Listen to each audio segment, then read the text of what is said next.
standing pa rin yung warrant of arrest issued ng Senate Committee on Women. So oras na mapasakamay siya sa mga otoridad, inaasahan ko, tulad ni Alice Guo dun sa isang investigasyon, humarap na si Apollo Quiboloy sa aming investigasyon dito sa Senado. At the same time, naninindigan ang Department of Justice among different executive agencies na valid pa rin yung operation ng pag-serve ng warrant of arrest laban kay Quiboloy.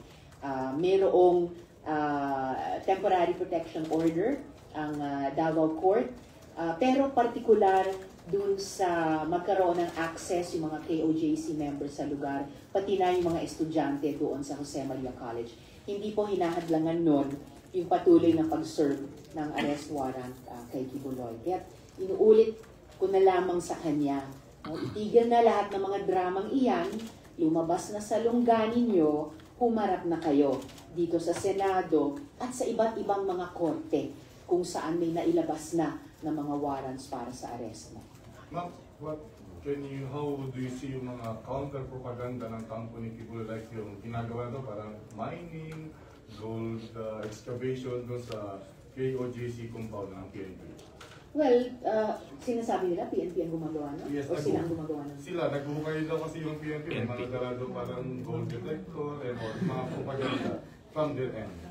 Siguro yung mapapaniwalaan lamang na detect ay yung sinasabing 8 heartbeats dun sa tunnel or sa bunker na usually makina na ginagamit para iligtas ang buhay ng mga victim survivors ng mga sakuna tulad ng lindol.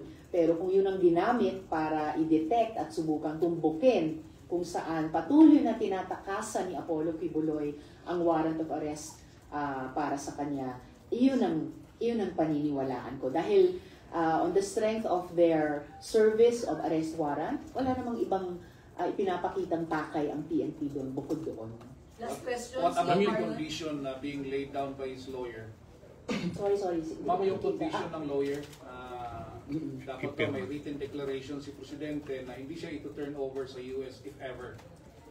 Wala po siyang mag-impose ng mga kondisyon. Siya po ang may obligasyon, hindi lang sa gobyerno, pero sa taong bayan, na tulad ng sino mang mamamayan na covered, hindi ng isa, hindi ng dalawa, kundi 3 warrants of arrest, humarap na po siya.